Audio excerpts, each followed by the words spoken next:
Okay, here's an update on a very, very, very high stakes legal drama that has been unfolding while we have been on the air tonight. Not a lawyer, don't even play one on TV, but let me try to summarize what's just happened here. This is a big deal. Last night, you might remember, we reported on a dramatic courtroom showdown that happened in Washington, in which a federal district court judge just raked a Trump administration lawyer over hot coals in court, demanding to know why the Trump administration had not complied with an earlier court order from that same judge that commanded the Trump administration to restart foreign aid funds that they had unilaterally cut off. The judge ruled from the bench yesterday, issued what's called a motion to enforce that told the Trump administration they really did not have a choice on this matter. That court order had to be respected. They had to restart that funding by midnight tonight. Well, today, the Trump administration went to the federal appeals court in Washington to try to have that ruling overturned.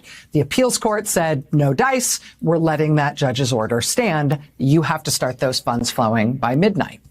Well, since we have been on the air, the Trump administration went to the last court above that. They went to the U.S. Supreme Court. The last court, period. Not just the last court above that. It's it.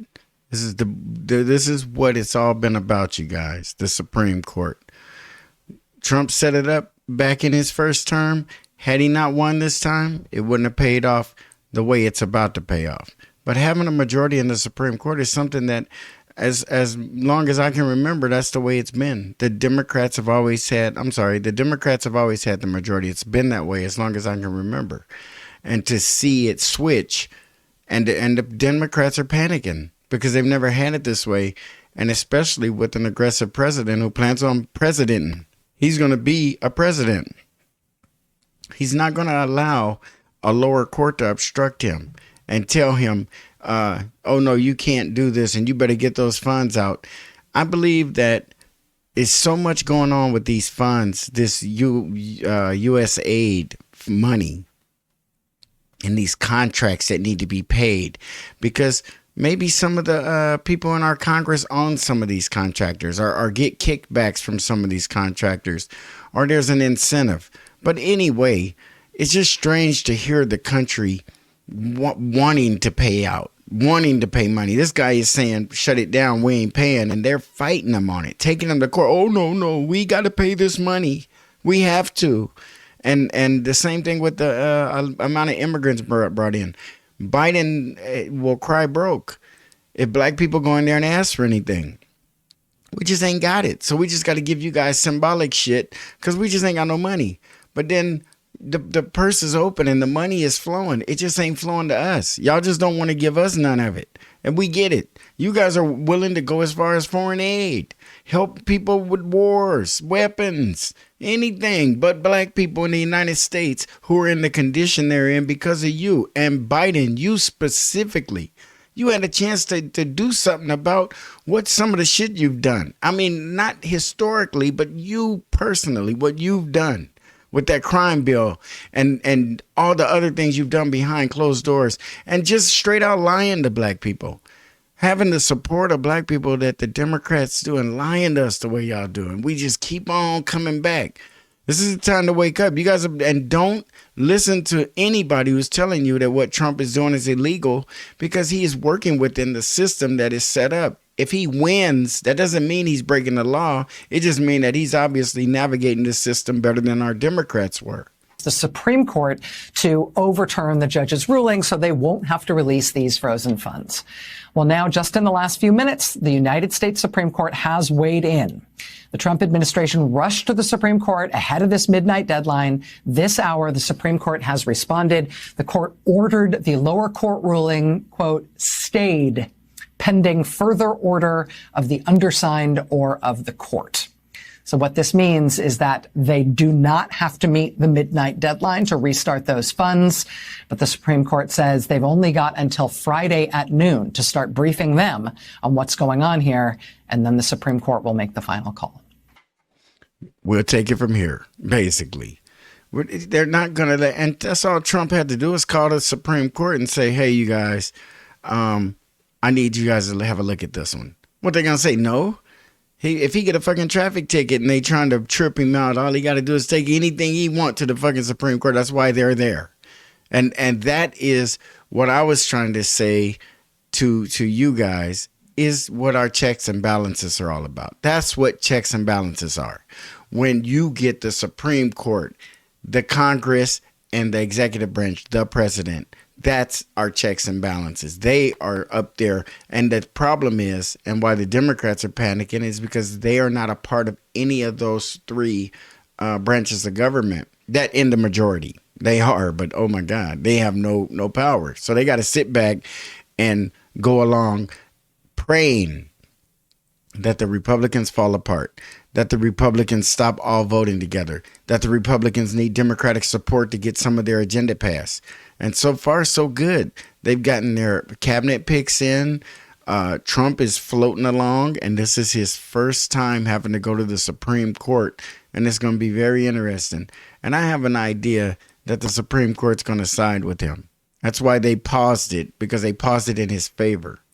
They didn't say, hey, go ahead and pay the money and we'll look at this and get back to you. No, they paused it, and the money is not going out the door, which is a wonderful opportunity for us. Hey, us black people over here to start talking to Trump. He's going to have a lot of, that's what him and Elon Musk are doing, trying to get the the country's financial house in order. If they're going to get our financial house in order and we're a part of this country, we need to put I don't know who was advocating for the immigrants, but look what they got. You know, I don't know who the main advocates for the LGBTQ were, but they got a lot. They had laws and work done on their behalf from an entire administration. They were prioritized. We need that at some point, and we're going to have to be more vocal, obviously. We don't stand out as much as some of the other groups that I mentioned, I guess. I don't know why the presidents seem to not be able to address us, but it's the time has come. It's time for us to get up, walk across Pennsylvania Avenue, and holler at him. I think Trump will be very impressed if we get the right people in there talking to him and spitting facts. You ain't got to try to shame the man or argue with the man. And it looks horrible for us, you guys, when we have our congresswoman and women and men out there just arguing, fighting, fussing, arguing, fighting. If you're in a position of power, exercise your power. Don't stand in the streets and scream. Go on the inside and make something happen. And don't be on the outside. That's what we do. That's what the citizens do. If you see your representatives on the outside screaming and yelling and doing the talk show circuit, it's because they're powerless. It's because there's nothing they can do. And they're just trying to obstruct and wave you, hey, nothing to see over there. Look over here. And what we need to do is realize where there's power, there can be progress. And if Trump has the power, we can get some progress. We need to just go sit down in front of him and have a conversation. Open the doors up and start talking to him. And let the Democrats know that we are no longer exclusively theirs. Who's going to be the one to get to say it? I'll do it. I hope it's me. Let me be the one to tell the Democratic Party, y'all motherfuckers don't own us no more. We free. For real free this time. And we can negotiate with them. And then when you guys are in power again, if you win another election at some point, then we'll come back over and holler at you guys. But right now, you're doing nothing. But it's like hanging around somebody who is not looked at as being very desirable right now. So we need you guys to get your game up, get your shit together, and then maybe we can kick it with you again, but on different terms. Never, ever, ever like it is right now, where you guys are getting all the benefits and all we're doing out here is tap dancing for you. We ain't doing that no more. But we need to get over there with Trump and holler. That is the main thing I would like to, if nobody don't listen to nothing else I say, I think as black people, if we have that coordinated effort to get some folks in front of him and get that talking going. And I know Trump is anti-reparations, but maybe we can call it something else. Maybe we can work it out where it's a little bit. Maybe it won't be everything that we would like. He's trying to get the deficit down to zero. I get it. And if he's able to do that kind of a thing, then he's able to pay us some money. He's able to reappropriate these funds over to the black folks. That's us over here in the corner. You know what I'm saying? We can get it and we can make that shit happen, but we cannot sit here and think that these Democrats are leading us the right way. They're only crossing their fingers and praying that the Republicans fall apart, and then they'll look like geniuses. Because if the Republicans stick together and continue to pass Trump's agenda, and I know he's going to have some problems, and he's going to have some of them who are going to try to resist him, Trump will go in their district and primary him. They will not be sitting in that seat. So some of them are voting for him just because of that. They want their seat in Congress. They want their seat in the Senate. They got to play ball with him if he's that popular. If he ain't, then they can do whatever they want to do. I'm just letting you know that's how it go. If they feel he has more influence in their district than they do, then they better play ball with him, or their people are going to get pissed. Because their people voted for Trump for a reason. And you cannot be the congressman or the senator from that area and going against the guy who they put in the White House. And they're saying, hey, Trump, why aren't you laying out your agenda? Why aren't you doing? Well, because your congressman, your senator from your district is one resisting me. Oh, yeah, that won't last long. Well, send us somebody who's playing ball with you, Trump, and we'll vote for him. Problem solved. That's easy, it's simple. But I'm tired of being gaslighted. I'm tired of being lied to. And I know you guys are too. It gets old. We're ready to move on. We're ready to progress. And we are not going to forget our history so that you guys can get away with it and make us look like losers.